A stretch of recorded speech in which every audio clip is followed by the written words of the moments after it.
आज के वीडियो में हम लोग देखेंगे सेट नंबर 4। इसके पीछे हम लोग कुल मिला के 3 सेट ऑलरेडी देख चुके हैं। वह भी काफ़ी इंपॉर्टेंट था, उसका भी क्लास अगर अभी तक आप नहीं देखे हैं तो उसको भी जरूर देखिएगा। ये जो क्लासेस चल रहा है उसका पीडीएफ आपको मिलता है मैथ्स वार्ड का टेलीग्राम के ऊपर, तो सभी लोग टेलीग्राम को भी जरूर ज्वाइन करिएगा। नमस्कार दोस्तों, एक बार फिर से आप सभी का बहुत बहुत स्वागत है आपके अपने परिवार मैथ्स वाटिका में। तो आइए शुरू करते हैं आज के क्लास के। देखिएगा पहला क्वेश्चन क्या है। बोला है यदि एक समबाहुभुज में 20 विकर्ण है, विकर्णों का संख्या यहाँ पे दे दिया है। पूछा है बहुभुज में भुजाओं की संख्या कितनी हो। विकर्णों का संख्या निकालने का एक फॉर्मूला हम लोग यूज करते हैं। वह फॉर्मूला है आपका n इंटू एन माइनस 3/2, जहाँ पे हम लोग n के स्थान पर रखते हैं भुजाओं की संख्या। जैसे मान लीजिए कि अगर किसी बहुभुज में 5 भुजा है, विकर्ण कितना होगा तो n के जगह रखेंगे 5। 5 गुने 5 माइनस 3 2/2 यानी कि 5 हो जाएगा। अगर बहुभुज में 10 भुजा है तो विकर्णों का संख्या कितना होगा तो n की जगह रखेंगे 10।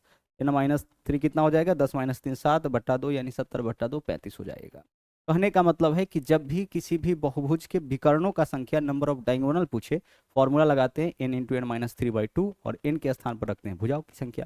लेकिन इस क्वेश्चन में देखिए विकर्ण दे रखा है 20, भुजा का संख्या पूछा है, तो विकर्ण मतलब इसका वैल्यू आपका कितना दे रखा है 20 दे रखा है, और हम लोगों से भुजाओं का संख्या पूछा है यानी n का मान पूछा है। तो n का मान हम ऑप्शन से लेंगे।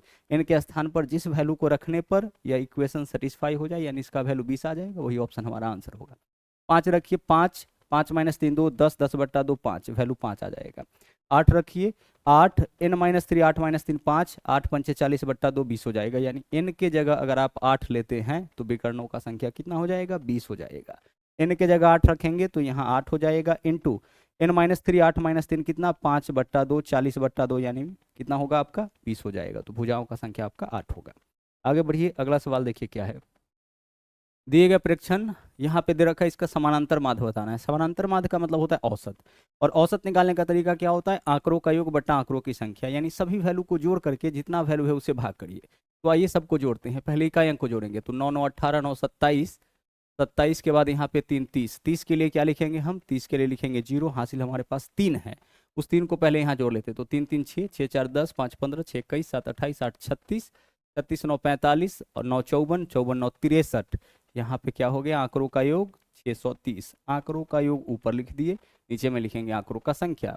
कितना है 1 2 3 4 5 6 7 8 9, 9 नंबर है तो 9 से भाग कर लीजिए। समानांतर माध्य का मतलब कि औसत आपको निकालना है, तो आंकड़ों का योग बटा आंकड़ों की संख्या भाग करिएगा। 9 7 63, क्या आंसर हो जाएगा आपका इस क्वेश्चन का 70, यानी कि विकल्प डी जो है वो आपका इस क्वेश्चन का सही आंसर हो जाएगा। आगे बढ़िए, यहाँ देखिए क्या बोला है। बोला है 2 अंकों की एक संख्या, इसके अंकों को उलटने पर प्राप्त होने वाली संख्या का योग 99 है। एक 2 अंक का संख्या है और अंकों को उलटने के बाद जो संख्या बनता है उन दोनों का योग 99। यदि संख्याओं के अंकों में 5 का अंतर है तो वह संख्या बताइए।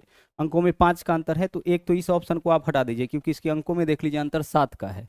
अंतर कितना का होना चाहिए 5 का, 2 7 में 5 का, 8 3 में 5 का, 6 1 में 5 का। अंतर का मतलब बड़ा संख्या माइनस छोटा संख्या होता है, ठीक है। इसके दोनों अंक में देखिए अंतर 7 का है तो इसको तो हम हटा दिए।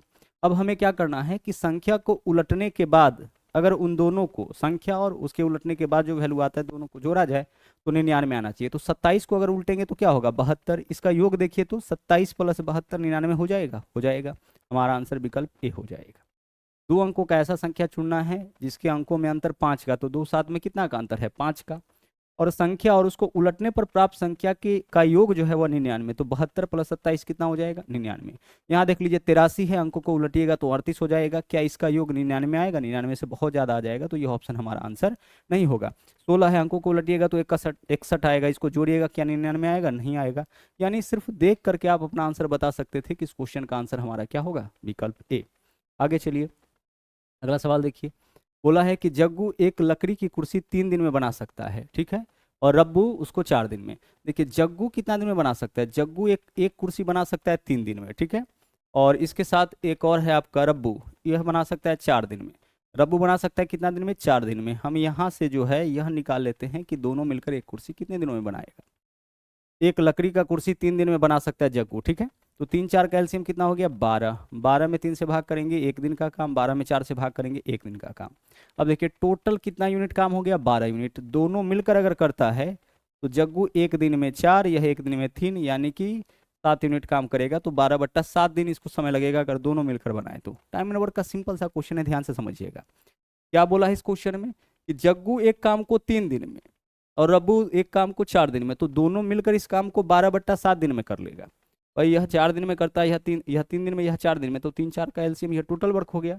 टोटल वर्क में इसके डे से भाग करेंगे, इसके 1 दिन का काम, टोटल वर्क में इसके डे से भाग करेंगे, इसके 1 दिन का काम। टोटल काम 12 हो गया, दोनों मिलकर 1 दिन में 7 यूनिट काम, तो पूरा 12 यूनिट काम में 12/7। अब 12/7 दिन में 1 कुर्सी बनाएगा, तो 2 कुर्सी बनाना होगा तो इसका 2 गुना समय, 3 कुर्सी तो 3 गुना समय, यहाँ 14 कुर्सी बनाना है तो इसका 14 गुना समय लग जाएगा। सोल्व करिए, 7 दूना 14, 12 दूना 24 दिन इस क्वेश्चन का आपका क्या होगा, सही आंसर होगा। थोड़ा थोड़ा चीज़ यहाँ पे हमें सोचना है और अपना आंसर जो है वो आपको इजिली निकाल लेना है। ठीक है, क्या यहाँ पे निकालें कि 12/7 दिन 1 कुर्सी में, तो 2 में इसका 2 गुना, 3 में इसका 3 गुना, 14 कुर्सी बनाना है इस तरह का, तो इसका 14 गुना समय यहाँ पे लग जाएगा। यह रीजनिंग का क्वेश्चन मिस्टेक से टाइप कर दिया है इसमें, उसको रीजनिंग वाले में डिस्कस करेंगे। बहुत ही सा बोर्ड मास का क्वेश्चन है। हमें क्या करना है, पहले भाग का क्रिया, तो 12 में 4 से भाग करेंगे 3, फिर गुना, 3 दूना 6, 7 में से 13 में से 6 माइनस करेंगे 7, विकल्प सी आपका आंसर हो जाएगा। पहले भाग फिर गुना और लास्ट में हम लोग प्लस माइनस करते हैं। आगे देख लीजिए, बोला है कि निम्नलिखित में से कौन सा विकल्प उन 2 क्रमिक छूटों को निरूपित करता है जो 84% के बराबर है। देखिए 84% के बराबर कौन सा छूट हो जाएगा, विकल्प डी हो जाएगा। आप बोलोगे विकल्प डी कैसे पकड़ लिए, देख लीजिए 20 और 80 कितना हो जाएगा 100, और माइनस 20 गुना 80 कितना हो जाएगा आपका 8 दूना 16, 1600, और नीचे में क्या लिखेंगे हम 100 लिखेंगे, इससे यह कैंसिल हो गया। 100 माइनस 16 कितना हो जाएगा 84 हो जाएगा। 2 क्रमिक छूट के बदले जब भी एक समतुल्य छूट निकालना होता है तो हम लोग फॉर्मूला यूज करते हैं a + b - ab/100। अब से पहले क्या होता था, अब से पहले जो 3 सेट में क्वेश्चन आपको मिला था वहां पे 2 अलग अलग छूट दे करके एक समतुल्य छूट पूछता था। इस बार एक समतुल्य छूट दे रखा है, हमें यह बताना है कि वह 2 अलग अलग छूट कौन सा है। तो हमें ऐसा वैल्यू लेना है ए और बी का जिसको यहाँ पे रखने पर वैल्यू 84 आ जाए। तो अगर 90 और 10 रखेंगे तो 90 गुने 90 + 10 100, और 100 में से 9 माइनस करेंगे क्योंकि इस दोनों का जो गुणनफल है जब यहाँ पे रखिएगा तो 90 गुने 10 900/100 9 आएगा। 100 में से 9 माइनस करेंगे, यह 91 वैल्यू देगा। 40 और 60 100, 100 में से आप क्या माइनस करिएगा 24, यानी कि यह वैल्यू आपका 76 देगा। हमको क्या चाहिए, हमें चाहिए 84। 20 80 100, 100 माइनस दोनों का गुणनफल 1600/100, यानी कि 16 आंसर आपका आ जाएगा। इस फॉर्मूला पे आपको इस वैल्यू को लेकर के आ जाना है, सिर्फ देखिएगा आंसर आपका बन जाएगा। 10% वार्षिक साधारण ब्याज की दर पे कोई धनराशि कितनी अवधि में 2 गुना, 2 गुना का मतलब होता है 100% ब्याज। जितना गुना बोलेगा ना उसमें से 1 घटा लीजिए, जैसे 2 गुना 1 घटाइए 100% ब्याज, 3 गुना 1 घटाइए 200% ब्याज, 5 गुना 1 घटाइए 400% ब्याज। तो 2 गुना बोला, इसका मतलब 100% ब्याज जो है, रेट कितना है यहाँ पे 10%, तो 100% ब्याज यहाँ पे दे रखा है। परसेंटेज ब्याज में रेट से भाग करेंगे क्या निकल जाएगा, टाइम निकल जाएगा। सोल्व करिए, प्रतिशत से प्रतिशत कैंसिल, 100 को 10 से काटेंगे क्या होगा 10, हमारा आंसर क्या हो जाएगा 10 वर्ष हो जाएगा। फिर से समझिए परसेंटेज ब्याज कैसे निकालते हैं। परसेंटेज ब्याज अगर 2 गुना 3 गुना 4 गुना इस तरीके से दिया गया है तो 2 गुना का मतलब होता है 100% ब्याज, 3 गुना का मतलब 200% ब्याज, और परसेंटेज ब्याज में अगर रेट से भाग कर लेते हैं तो टाइम आपका निकल जाएगा। आगे चलिए, 24 42 56 का एलसीएम निकालना है, यानी वह छोटी से छोटी संख्या जो दिए गए सभी संख्या से कटे वही एलसीएम कहलाएगा। तो सबसे छोटा ऑप्शन कौन सा है, सबसे छोटा ऑप्शन 168 है। इसको पहले ट्राई करिए, शुरुआत हम लोग यहाँ से करेंगे। 168 देखिए तो क्या 24 से कटेगा, तो 24 से वही नंबर कटता है जो 8 से भी कटे और 3 से भी कटे। तो देखिए क्या यह 8 से कट रहा है, 8 दूना 16, 8 एकम 8 कट रहा है 3 से, 8 6 14 और 15 अंकों का योग 15 है तो 3 से कट रहा है। यह वैल्यू 8 3 से कट रहा है, यानी 24 से कटेगा। 42 से वही कटेगा जो 7 से भी कटे 6 से भी कटे। तो देखिए 42 से यह 7 से कट रहा है, 7 दूना 14, 7 चौके 28 कट रहा है। 6 से काटे इसको, 6 दूना 12, 6 8 48, 6 से भी कट रहा है, यानी 42 से भी कट रहा है। 56 से वही कटेगा जो 7 और 8 दोनों से कटे, तो 8 से तो चेक कर चुके हैं, 7 से भी चेक कर चुके हैं, मतलब हमारा आंसर क्या हो जाएगा, विकल्प डी हो जाएगा। जब भी एलसीएम निकालना होगा बाई ऑप्शन तरीका क्या है, एलसीएम वह छोटी से छोटी संख्या होता है जो दिए गए सभी संख्या से कटता है। तो इन तीनों का ऑप्शन जो है वह छोटा से छोटा संख्या होगा जो सबसे कटेगा। तो चारों ऑप्शन में से जो सबसे छोटा वाला होगा पहले हम उसको चेक करेंगे। अगर वह ऑप्शन सबसे कट रहा है तो वही हमारा आंसर हो जाएगा, क्योंकि यह सबसे छोटा ऑप्शन है, सबसे कट रहा है तो ये हमारा आंसर। अगर यह नहीं कटता तो फिर इसके बाद जो सबसे छोटा होता है उसको चेक करते, अगर यह नहीं होता तो फिर इसके बाद जो सबसे छोटा होता है उसको हम लोग चेक करते। क्लियर, चलिए आगे बढ़िए। यहाँ देखिए यह क्वेश्चन भी आपका रीजनिंग का 2 क्वेश्चन टाइप कर दिया कल। आगे देखिए, अपनी कुल आय में से संजय 20% घर किराए पर से 70% घरेलू चीजों पर व्यय करता है। यदि वह 1800 रुपये बचाता है तो उसका आय, हर सेट में ऐसा क्वेश्चन मिल रहा है। हम क्या करेंगे, उसका आय ले लिए x। अब देखिए x का जो कुल आय है उसका 20% किराए पे खर्च कर दिया, तो बचाया कितना 80%। 80% का वैल्यू क्या होता है 4/5, भाई 80% 80/100 यही तो बचाता है। फिर आगे देख लीजिए, शेष का 70% खर्च करता है तो बचाता कितना होगा 30%। 30% यानी कि 3/2 10 यही बचाता होगा, तो यही इसका टोटल बचत हो गया। जबकि टोटल बचत कितना दे रखा है आपका, 1800 दे रखा है। सोल्व इसको करिए, 4 तिया 12, 12 गुने 15 आपका होता है 180, यानी इधर 150 वैल्यू हो गया। ठीक है, 12 गुने 15 180, 150। यहाँ से x का मान बताइए क्या होगा, क्रॉस मल्टीप्लाई तो 15 पंचे 75 हो जाएगा, बाकी एक जीरो इसका 7500 आपके क्वेश्चन का सही आंसर हो जाएगा। विकल्प भी बहुत रिपीट कर रहा है यह सवाल आपका। आगे देखिए, स्थिर जल में बिल्कुल ऐसा ही क्वेश्चन देखे थे, लेकिन वहां पे हम लोग निकाले थे धारा के दिशा में इसका चाल, इस बार पूछा है धारा के प्रतिकूल चाल। स्थिर जल में 3 किलोमीटर प्रति घंटा की चाल से नाव चला सकता है, यानी नाव का चाल, जो बोट का स्पीड है वो है आपका 3 किलोमीटर प्रति घंटा। नाव का चाल ये हो गया। अच्छा, धारा का चाल यहाँ पे, इससे धारा के चाल को दर्शाते हैं, इस पर स्ट्रीम होता है, इसको हम यहाँ पे मान लेते हैं x किलोमीटर प्रति घंटा। धारा की दिशा में नाव का चाल क्या होगा, 3 + x। धारा की दिशा में नाव का चाल प्लस धारा का चाल, धारा के विरुद्ध नाव का चाल माइनस धारा का चाल। धारा की दिशा में चलने पर नाव का चाल बढ़ जाता है, उतना ही बढ़ता है जितना धारा का चाल, और धारा के विरोध में चलने पर नाव का चाल घट जाता है, उतना ही घटता है जितना धारा का चाल। सवाल में क्या बोला है कि एक नाविक धारा के प्रतिकूल 50 किलोमीटर जाने में और धारा के अनुकूल 50 किलोमीटर आने की तुलना में दोगुना समय, जाने में जो है आने की तुलना में दोगुना समय लेता है। जाता कैसे, धारा के प्रतिकूल। तो आप बताइए कि 50 किलोमीटर की दूरी अगर धारा के प्रतिकूल तय करे, तो धारा के प्रतिकूल चाल तो यही होगा, नाव का चाल माइनस धारा का चाल। तो यह दूरी है, चाल इतना है, दूरी बट्टा चाल समय इतना लग जाएगा। यहाँ जो समय लगता है ना, वह धारा के अनुकूल, तो धारा के अनुकूल 50 किलोमीटर की दूरी किस चाल से तय करेगा, 3 + x, नाव का चाल प्लस धारा का चाल। तो इस दूरी को अगर इस चाल से तय करेगा तो दूरी बट्टा चाल इतना समय लग जाएगा। अब यह जो धारा के अनुकूल जो समय लगा है, इस समय का, इतने समय का दोगुना, क्योंकि यहाँ समय कम लगता है, इसका दोगुना समय धारा के प्रतिकूल लगता है। तो प्रतिकूल में इतना समय, अनुकूल में इतना समय, इसका दोगुना समय आपका लग जाता है। अब इसको सोल्व करिए, ऊपर यहाँ भी 50 है, यहाँ भी 50 है, इससे इसको काटिए, बाकी का क्रॉस मल्टीप्लीकेशन। तो 3 - x से 2 में गुना करेंगे कितना हो जाएगा, 6 - 2x हो जाएगा। इसका भी क्रॉस में गुना करिए, इधर आएगा, इधर कोई वैल्यू नहीं है, यानी 3 + x रह जाएगा। देखिए 3 6 में से घटेगा, इधर 3 हो जाएगा, बराबर -2x, इधर आके x में जुटेगा तो 3x हो जाएगा। 3 से 3 कैंसिल, 1 टाइम x का वैल्यू 1 आ गया, x का वैल्यू 1 आ गया, यानी कि धारा का चाल 1 किलोमीटर प्रति घंटा। तो अगर धारा का चाल 1 किलोमीटर प्रति घंटा है, तो धारा के विरुद्ध नाव का चाल बताइए, 3 - 1 2 किलोमीटर प्रति घंटा आपका यहाँ पे आंसर होगा। आंसर आपका क्या होगा, धारा के प्रतिकूल चाल बताना है ना, तो नाव का चाल 3 है, धारा का चाल 1 आया है, तो प्रतिकूल नाव का चाल माइनस धारा का चाल 2 किलोमीटर प्रति घंटा। धारा के अनुकूल 3 + 1 यानी कि 4 किलोमीटर प्रति घंटा हो जाएगा। इसको देखिए, इस तरह के क्वेश्चन को कैसे सोल्व करते हैं। देखिए यह 300 से 3 कम है या 3 ज़्यादा है, तो इसको 300 के रूप में प्रेजेंट करिए। तो 300 - 3 इसके लिए लिख सकते हैं, और इसके लिए क्या लिखेंगे हम, 300 + 3 लिखेंगे, यही तो करेंगे। 300 + 3 हो गया। अब यहाँ देखिए फॉर्म क्या बना, a - b a + b, तो a - b a + b के लिए हम क्या लिखते हैं, a² - b²। इसी अलजेब्रिक फॉर्मूला पे तो आ गया। 300 का स्क्वायर, 3 का स्क्वायर 9, 00 का स्क्वायर करेंगे तो 4 0 हो जाएगा, और 3 का स्क्वायर 9, 90,000 यहाँ पे है, 90,000 में से 9 माइनस करिए, 81,991 हो जाएगा। 90,000 में से सिर्फ 9 माइनस करना है, तो 89,991 हो जाएगा। आगे बढ़िए, अगला सवाल देखिए। यहाँ देखिए 1 से 70 तक के दोनों संख्याओं को शामिल करते हुए कितनी प्रतिशत संख्याओं का इकाई अंक 1 है, कितने प्रतिशत। अब देखिए 1 से 70 बोला है ना, तो 7 संख्या ऐसा होगा जिसका इकाई अंक 1 होगा, और 7 संख्या ऐसा होगा जिसका इकाई अंक 7 होगा, यानी टोटल 14 संख्या ऐसा है जिसका इकाई अंक या तो 1 या 7 होगा। कुल कितना संख्या में, 70, 1 से 70 तक में 70 संख्या, कुल 70 संख्या में प्रतिशत के लिए क्या करेंगे, 100 से गुना करेंगे। हमें यही तो बताना है कि टोटल कितना प्रतिशत ऐसा नंबर है जिसके अंत में या तो 1 है या 7 है। तो ऐसा कुल 14 संख्या है, 1 से 70 तक में कितना संख्या, 70 संख्या में प्रतिशत में कितना गुना करेंगे, 100 से, 14 पंचे 70, और 5 से इसको काटेंगे कितना हो जाएगा, 20, यानी आंसर हमारा इस क्वेश्चन का 20% हो जाएगा। आइए प्रैक्टिकली हम बताते हैं। 1 से 70 तक में 1 में मिलेगा, इकाई स्थान पर 1, 11 में, 21 में, 31 में, 41 में, 51 में, 61 में और 71 में। देख लीजिए इन सभी जगह पर इकाई स्थान पर 1, 1 2 3 4 5 6, 1 2 3 4 5 6 7 8, 8 हो रहा है क्या, 1 से 70 तक दोनों को शामिल करते हुए ऐसी कितनी संख्या, कितने प्रतिशत संख्या जिसका इकाई अंक 1 या 7 है। तो 1 में फिर कहाँ मिलेगा, अच्छा 71 ज़्यादा लिख दिए, 70 तक ही बोला है ना, ठीक है 7 हो गया यहाँ पे। अब 7 वाला कौन कौन है, इकाई स्थान वाला 7, 17, 27, 37, 47, 57 और 67, इन सब के इकाई स्थान पर आपका क्या है, 7 है।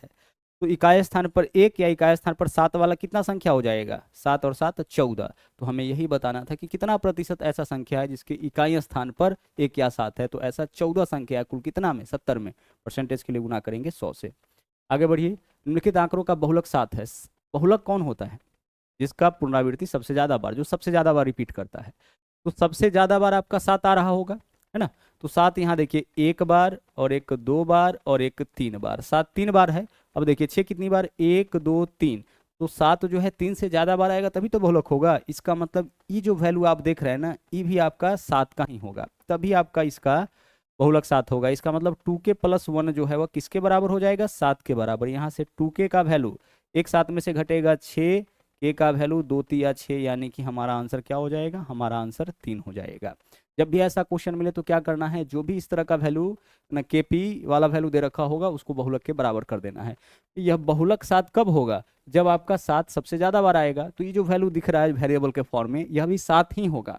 इसका मतलब इसके बराबर में हम 7 रखेंगे तभी तो यह बहुलक, इस श्रेणी का बहुलक 7 होगा ना। और यहाँ से k का मान आपका निकल जाएगा। एक कार 5 घंटे में 275 किलोमीटर की दूरी तय करता है।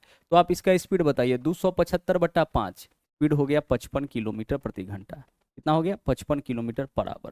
तो ये एक कार जो है 275 किलोमीटर का दूरी तय करता है कितना घंटा में? 5 घंटा में। तो दूरी बट्टा चाल, दूरी बट्टा समय से चाल निकल गया। अब बोला है चाल में 5 किलोमीटर प्रति घंटा की कमी, तो 5 की कमी कर देंगे तो स्पीड कितना हो जाएगा? 5 का जब कमी कर देंगे तो स्पीड 50 किलोमीटर प्रति घंटा हो जाएगा। अब बोला है 250 किलोमीटर दूरी तय करने में कितना समय? तो भाई स्पीड 50 किलोमीटर प्रति घंटा है, 250 किलोमीटर दूरी तय करने में इसको 5 घंटा का समय लगेगा। आप चाहे तो ऐसे कर सकते हैं, दूरी बट्टा चाल, समय निकल जाएगा। वैसे भी 50 किलोमीटर प्रति घंटा यानी 1 घंटा में 50 किलोमीटर, तो 250 किलोमीटर में कितना घंटा? 5 घंटा लग जाएगा। आगे बढ़िए, अगला सवाल देखिए।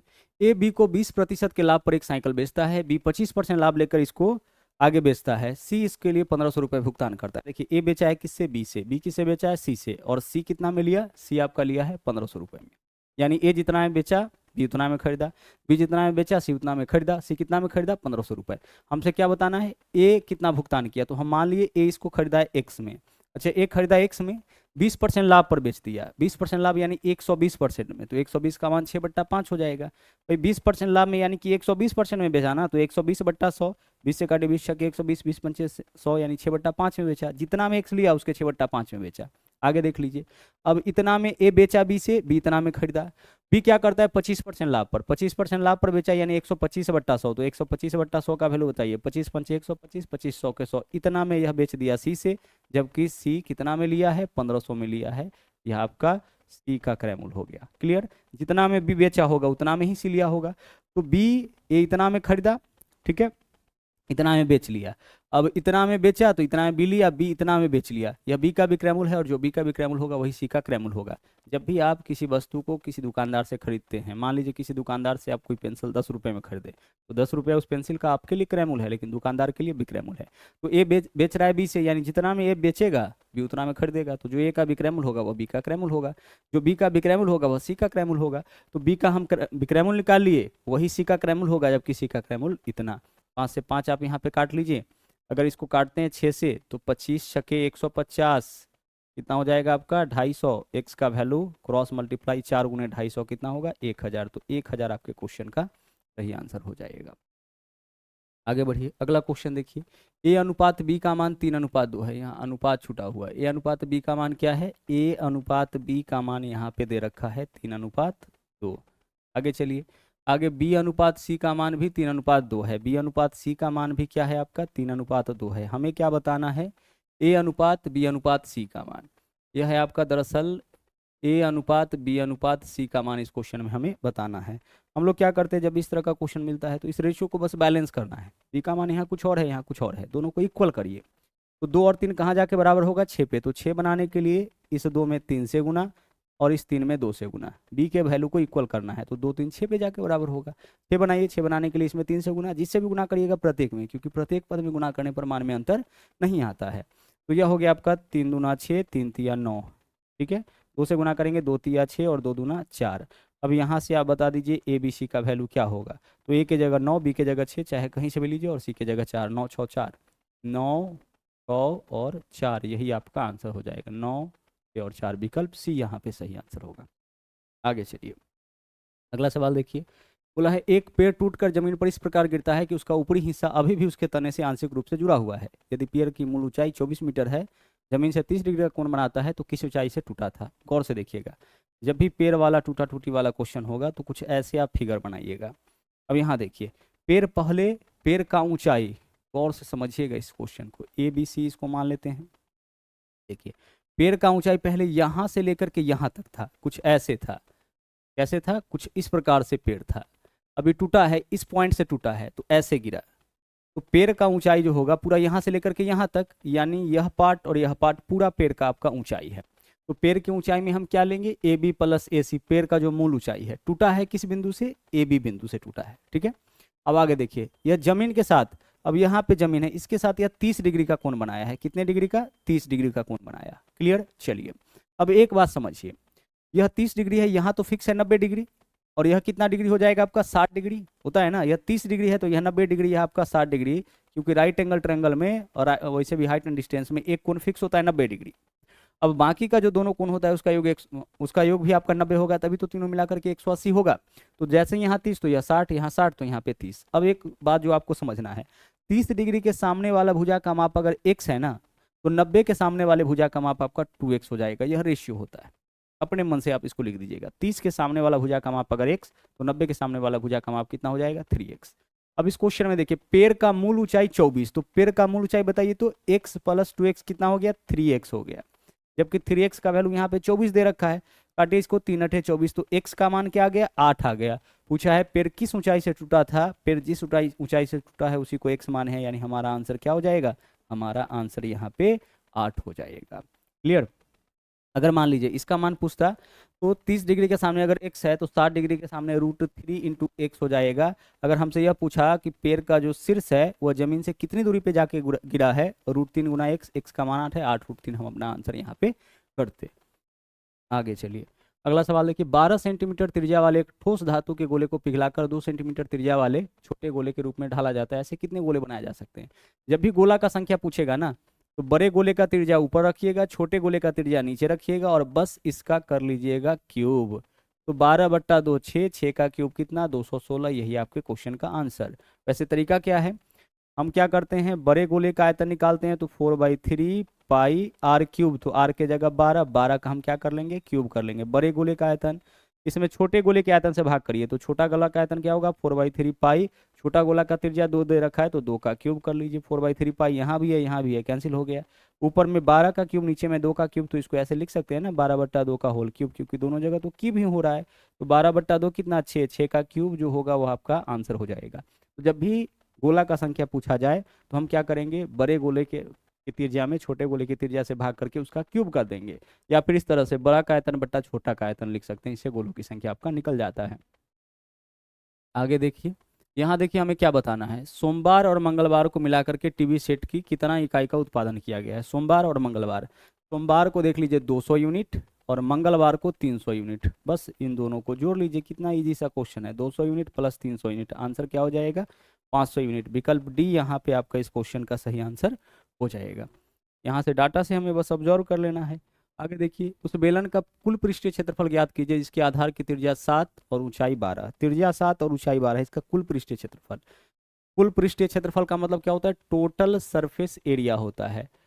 Total surface area 2πr into r plus h लिखते हैं, किसके लिए? बेलन के लिए। बेलन का कुल पृष्ठीय क्षेत्रफल होता है 2πr into r plus h। इस क्वेश्चन में बताइए कि त्रिज्या क्या है? सर त्रिज्या जो है वो आपका 7 सब सेंटीमीटर में, आंसर भी सेंटीमीटर स्क्वायर में पूछा है तो यूनिट छोड़ देते हैं। h का वैल्यू क्या है? 12। बस यहाँ पे पुट कर ये आंसर निकालिए। सबसे पहले हम क्या लिखेंगे? 2, पाई को अपने जगह रहने देते हैं क्योंकि आंसर पाई के रूप में है। r का वैल्यू क्या है? 7, तो यहाँ लिखिए 7 और इंटू r प्लस h, तो 12 7 कितना हो जाएगा? 19। 19 सत्ते 63 दूना कितना हो जाएगा आपका? कुछ गड़बड़ हो रहा है क्या? अच्छा 133, 19 सत्ते 133 दूना 266, तो कितना हो जाएगा आपका? यह 266 पाई, यही तो होगा। सबको गुना करिए, 19 सत्ते 133 दूना 266 पाई है तो पाई, 266 पाई आपके क्वेश्चन का सही आंसर हो जाएगा। आगे चलिए, मेंसुरेशन पूरी तरह से फॉर्मूला बेस्ड होता है।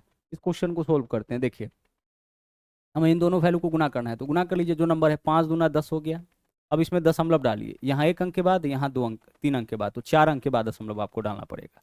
इसमें देखिए 1 अंक के बाद है ना, और इधर 3 अंक के, तो गुणनफल में 4 अंक के बाद तो 1 2, इसके पहले 1 0 1 0 और 4 अंक हो गया, यहाँ पे दशमलव डालिए, यही आंसर 0.001, 1 के बाद 0 का कोई वैल्यू नहीं होता है, तो हमारा आंसर यही हो जाएगा 0.001। विकल्प डी इस क्वेश्चन का आपका सही आंसर हो जाएगा। तो इस तरीके से सेट नंबर 4 को भी हम लोग कंप्लीट कर लिए हैं। इस वीडियो में इतना ही, आगे का सेट भी आपको मिलता रहेगा, और साथ ही साथ जो नए पैटर्न का क्वेश्चन आपका अभी पूछा जा रहा है उसको लेकर के भी टाइप वाइज जो है आपके बीच में उपस्थित होते रहेंगे। तो मिलते हैं अगले वीडियो में बाकी का जो नया कॉन्सेप्ट है उसके साथ। थैंक यू, जय हिंद।